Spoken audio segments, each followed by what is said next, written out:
Publication d'entreprise à foison, stats macro et inflation, Bertrap rebond, beaucoup d'émotions. Tous les marchés, indices, dollars et crypto, nous débriefons. Allez, installe-toi confortablement, on est prêt. Et quoi de mieux un dimanche 1er mai, fête du travail, que de travailler. En détente quand même, parce que ça passe toujours mieux. Et là en plus, il y a du taf.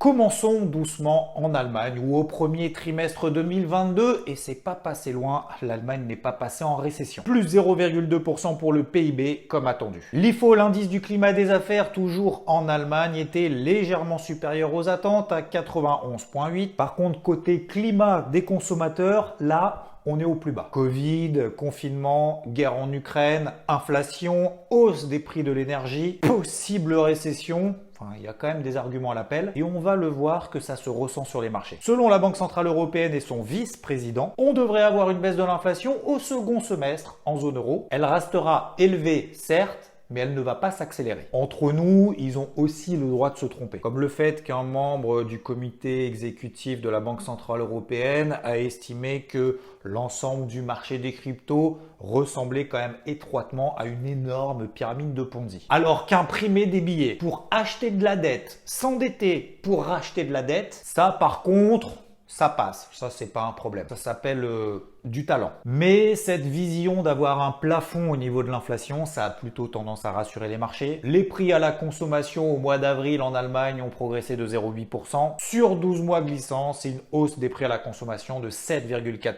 IG Metall, un syndicat professionnel en Allemagne qui représente les ouvriers du secteur de la métallurgie, réclame une hausse des salaires de 8% pour quelques 70 000 employés pour coller à cette augmentation des prix. Mais la BCE estime qu'on va trouver une solution progressive, ne vous inquiétez pas. Eh ben voyons. Pour trouver d'autres sources d'énergie moins dépendantes de la Russie. Et après ça, ça va détendre un peu tout le monde. Vu que la Banque Centrale Européenne n'a pas commencé à augmenter ses taux directeurs et qu'elle n'a même pas d'ailleurs commencé à préparer les marchés, à partir du mois de juillet, il faudra quand même se poser la question parce que voici aujourd'hui les taux d'intérêt réels. Ils sont ultra négatifs. La BCE a donc de la place pour remonter ses taux directeurs et éviter que l'explosion de l'inflation ne continue à exploser. À la place de parler des cryptos, va peut-être falloir travailler ce pourquoi on est payé, réguler l'inflation. Non, avec un euro face au dollar qui a perdu 15% en un an. La Banque centrale du Japon, quant à elle, là, on est très loin de remonter les taux. Elle, c'est contre-courant, elle fait complètement l'inverse.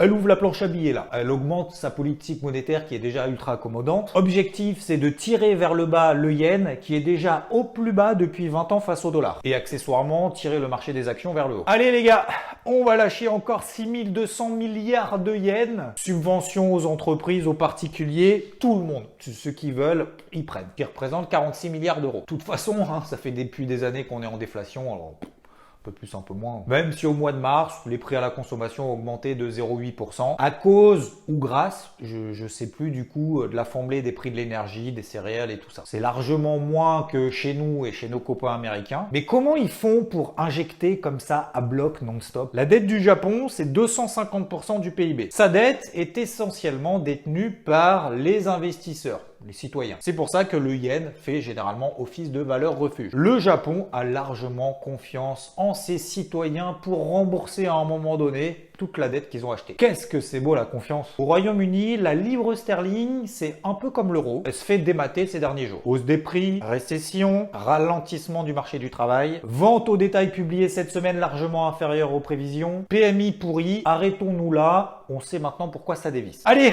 à vous les Américains. Ah bah oui, chacun son tour. PIB américain au premier trimestre et la première estimation sur les trois, eh ben c'était tout pourri. On attendait plus 1,1%, il est ressorti moins 1,4%. Comme on dit chez vous, we are in the big shit. Le trimestre d'avant, pour le T4 2021, c'était une croissance somme toute raisonnable. Mais c'était surtout, et tu le vois ici sur ce graphique en marron, que la majorité de la croissance provenait des stocks. Ce trimestre, ce n'est plus le cas. Il y a un gros déséquilibre entre les exportations et les importations. exportations, ce qui a pesé sur 3,2 points du PIB. Ça reflète aussi la bonne santé du consommateur américain. 3,7% de prévu cette année par le FMI aux États-Unis, 3,6% de croissance mondiale. Pas que du dégueu. Alors que la semaine prochaine, lors de la réunion de la Fed, semaine très importante, double hausse des taux. Ça, c'est acté, ça sera pas une surprise. Mais si la croissance est moins forte que prévu, ce sera peut-être qu'une seule hausse des taux le 15 juin. En attendant, Goldman Sachs estime à 35% de probabilité de récession d'ici 2 ans. Bloomberg, un peu plus pessimiste, estime à 44% de probabilité. Bon, j'espère que vous avez apprécié ces quelques minutes de remplissage de négativité. Ça fait plaisir, hein. Ça fait toujours plaisir pour bien commencer un dimanche. On s'ambiance bien. Et attends, ne pars pas, j'en ai encore sous le pied. C'est pas fini. La pression sur les prix, les matières premières, les céréales, tout ça qui s'envole. L'huile végétale et la farine, pour en trouver, c'est la galère. Est-ce qu'il va y avoir une pénurie de PQ parce que c'est pour prévoir? Ah non, ça c'est que Covid, d'accord. Ok, non, c'est juste pour savoir. Bon, ça va durer que jusqu'à quand là, tout ce bazar? 2024 minimum. C'est la Banque mondiale qui le dit. C'est d'ailleurs la raison pour laquelle on continue à chercher plutôt des achats, notamment sur les cours du pétrole au travers du Brent, sur cette zone des 97 $. Ça fait un mois qu'on l'a travaillé ensemble. Mais sinon, il y a quoi d'autre dans le rapport? Alors, les prix du gaz en Europe va doubler en 2022 par rapport à 2021. Le charbon, 80% de hausse. Petit joueur. Le blé, plus 40%, on monte à 450 $ la tonne. La tonne, c'était 230 $ en 2020. Et le pétrole, en 2022, il va valoir 100 $ le baril de Brent. Ça tombe bien parce qu'on y est déjà. Ça nous donne avec tout ça un dollar américain qui monte, oui, parce que les matières premières sont libellées en dollars, donc ça le favorise. Et en plus de ça, on a une politique monétaire de la Fed qui est plus restrictive, comme tu l'as vu, qu'ailleurs dans le monde, parce que chez nous, la BCE a toujours un train de retard. Je m'acharne un peu là, non? Le yen baisse à cause ou grâce des injections à bloc de la Banque centrale du Japon. Le dollar américain monte, on resserre les vannes. La livre sterling baisse. On l'a compris, c'est parce que c'est tout pourri. Et l'euro baisse parce que, voilà, le bilan de la Banque Centrale Européenne, ça peut être considéré comme un Ponzi, comme les cryptos. Ouais, je suis lourd. Pardon. Allez, c'était la dernière, c'est pour moi. Alors, les bonnes nouvelles arrivent normalement. Normalement, elles arrivent là. Oui, elles arrivent. Hein. Je cherche, je prépare l'ascenseur émotionnel là. Oui, les publications d'entreprise, il y en a des masses cette semaine. Normalement, là-dedans, on devrait en trouver 2-3.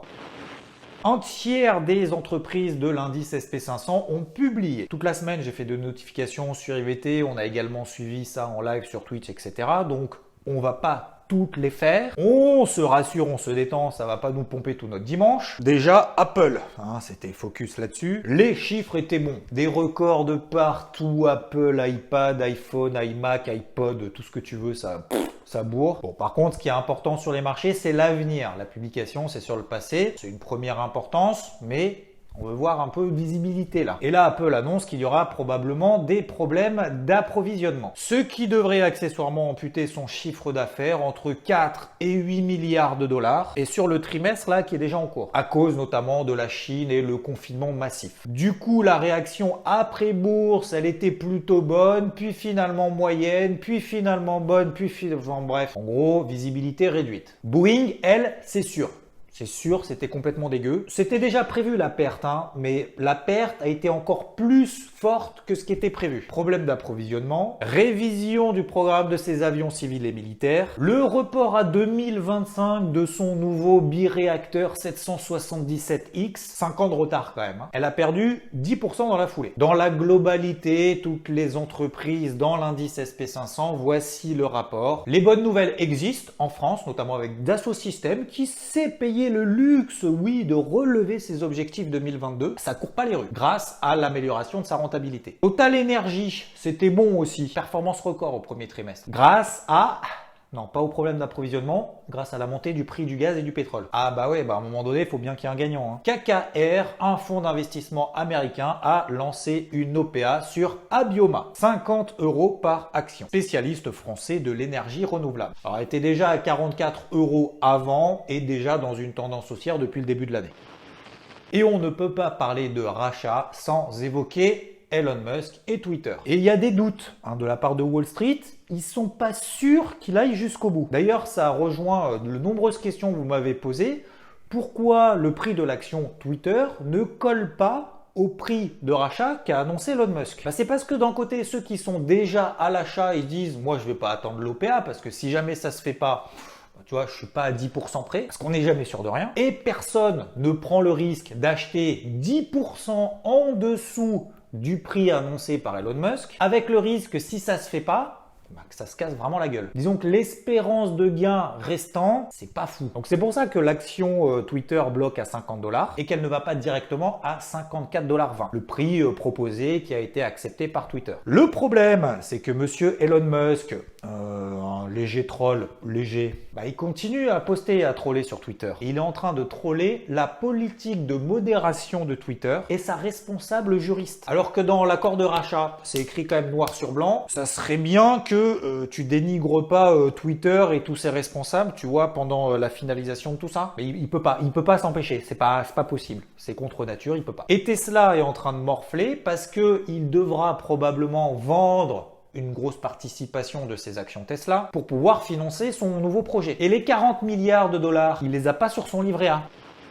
Les indices ont particulièrement bien réagi sur les grosses zones support daily qu'on avait évoquées dimanche dernier, avec un contexte macroéconomique global d'inflation qu'on connaît déjà, qui n'a pas changé, et on aura des ajustements de cap. Mais la grande ligne directrice, on la connaît. Et disons que c'est plutôt intégré dans les cours. En Europe, d'ailleurs, c'est beaucoup plus maîtrisé qu'aux États-Unis. On le voit ici au travers de l'indice CAC 40. La belle zone des 6400 points que vous connaissez, je vous ai partagé, qui a très bien réagi. Et finalement, derrière, on réintègre le range. On a fait un petit excès en dessous. Même chose sur l'indice DAX, lui était allé chercher un petit peu en dessous avant de le réintégrer. Et c'est vrai que quand on est dans l'action, que on éclate les supports, on se dit ça y est, c'est le début de la fin, tout va lâcher, et finalement ça tient. Donc c'est pas facile à gérer, en toute honnêteté. C'est d'ailleurs beaucoup plus compliqué aux États-Unis avec la remontée du dollar américain et le resserrement monétaire. Alors l'indice Nasdaq, il a quand même bien réagi sur cette zone des 13 000 points, malgré que oui, on a toujours quand même une pression vendeuse. En tout cas, depuis le point haut qu'on avait vendu d'ailleurs ensemble il y a 2 semaines, on reste toujours sous des moyennes mobiles 20 et 50 jours qui sont baissières. Et pour véritablement remettre en cause cet épisode anxiogène, il faudra repasser au-dessus des 14 000 points. Voilà, c'est la zone que tu vois ici à l'écran. Même principe sur l'indice Dow Jones qui lui aussi est très propre techniquement. Zone support autour des 33 000. Zone de résistance 34 100 points. Les moyennes mobiles, le bas du précédent range. Il faudra s'installer durablement au-dessus des 34 200, 34 300 points pour vraiment la libérer à un potentiel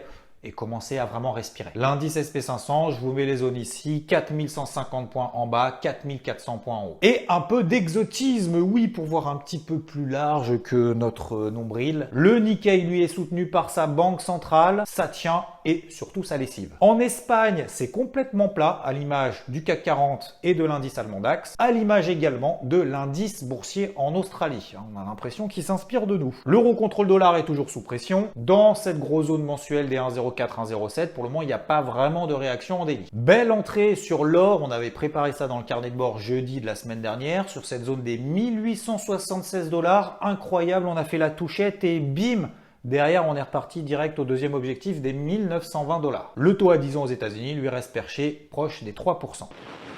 Les publications d'entreprises se passent plus ou moins bien. Les données macroéconomiques, on a des informations un petit peu partout, on connaît la grande ligne directrice. Globalement, les banques centrales vont ajuster progressivement le cap et pas faire de revirement comme ça du jour au lendemain. Ça y est, quand même pas trop tarder pour éviter que l'inflation explose trop. Et même si on a une pression plutôt baissière sur les indices, plus particulièrement aux États-Unis, les gros niveaux de support tiennent. Donc je vous le disais la semaine dernière, malgré tout ce contexte, je restais optimiste et je travaillais plutôt à l'achat proche des zones support. Ça a fonctionné, mais c'était pas évident. D'ailleurs, j'ai pris une perte sur l'indice Dow Jones dès le lundi. On dirait que ça calme. Ah, donc le signal commence à se déclencher. Puis finalement, on passe sous les plus bas. Je prends ma perte. Et le pire que ça, c'est que derrière, ça a explosé. Toute chose étant relative, mais bon. J'aurais pu m'en sortir quand même correctement. J'espère en tout cas que lors de cette semaine, les différentes interventions vous ont permis d'éviter déjà de paniquer tout en bas et peut-être même, pour certains d'entre vous, d'en profiter de faire quelques courses. En tout cas, cette période de range et de lessiveuse qu'on a partout, c'est loin d'être fini. Le projet, c'est d'essayer d'acheter le plus proche possible des bornes basses de ces ranges et de revendre au plus proche des bornes hautes. Plutôt que d'augmenter son exposition quand c'est déjà monté et de réduire son exposition quand ça a déjà beaucoup baissé. C'est ajuster son curseur lors de moments clés, même si oui, c'est pas simple. La minute pédagogie avec Xavier Fenot. Alors, je sais pas si j'en ai déjà parlé ici d'ailleurs, mais à être trop prudent, on loupe le train. On loupe les mouvements et pire encore, on se prend les portes de saloon en haut et en bas. On rentre après les phases de hausse, on sort après les phases de baisse. On a l'impression que tout va bien, que c'est reparti, hop, c'est à ce moment-là qu'on achète. Et quand ça retombe, on a peur, on revend tout et finalement c'est le point bas. Et finalement on revient au même point après être passé dans la lessiveuse. J'en ai d'ailleurs profité pour pousser un coup de gueule, je crois que c'était mercredi matin dans le Morning Mood, quand on était justement tout en bas, pour recadrer un peu tout ça, en toute bienveillance. Parce que lorsqu'on n'a pas de plan, on est fébrile émotionnellement. Ça veut pas dire qu'il faut mettre la maison quand tout s'écroule, ou qu'il faut être complètement cash quand ça remonte, qu'il n'y a plus d'opportunités, mais c'est le curseur qu'il faut ajuster, voilà, dans une logique en fait de tendance neutre, dans une logique de range. Donc un jour, on va en sortir de ce range, mais pour le moment, c'est ce qui fonctionne. Donc autant essayer de s'adapter au marché. Et plutôt que de se dire, c'est une période pourrie, c'est difficile, machin, je pense qu'il faut essayer d'adopter une attitude plutôt positive, de se dire que le fait de continuer à travailler avec une poche active, même sur des tailles de position très réduites, c'est de travailler sa psychologie, augmenter son expérience, même s'il faut le faire, oui, avec modération.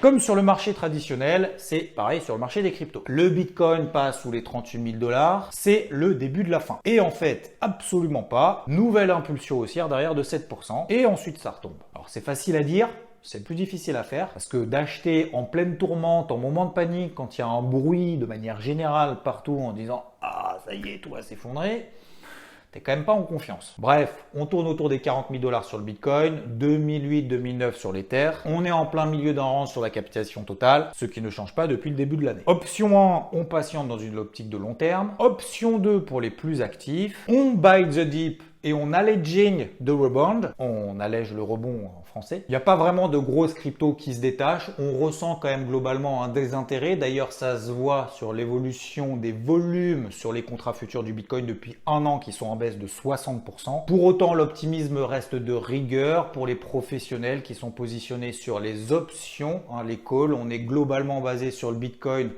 à échéance fin d'année, donc décembre, autour des 70 000, 80 000 $, qui peut correspondre en gros à un objectif de fin d'année. Sur l'Ether, on est à 5 000, 8 000, voire même 10 000 $, échéance fin d'année. Donc les mains fortes ne changent pas d'avis, en tout cas pour le moment. Allez, on garde la positive attitude, on continue à travailler. On améliore son expérience avec une petite partie de son capital pour penser processus, pas résultat, parce que faire de la performance exceptionnelle dans ce type de contexte, c'est très compliqué, faut pas se leurrer. On garde le rythme pour être prêt lorsqu'on aura un nouveau départ. Et la semaine prochaine, nous avons encore beaucoup de publications d'entreprises, mais surtout le rendez-vous et la réunion de la Réserve fédérale américaine qui, oui, relèvera un double hausse des taux, 0,50%, c'est taux directeur. On aura également l'emploi mensuel aux États-Unis au travers du NFP. Ce sera encore une semaine ultra mouvementée. Alors, rechargez bien les batteries en ce dimanche. Merci infiniment à vous de recharger les miennes avec vos pouces vers le haut. Ça fait plaisir. Bisous à tous et je vous dis à plus. Ciao!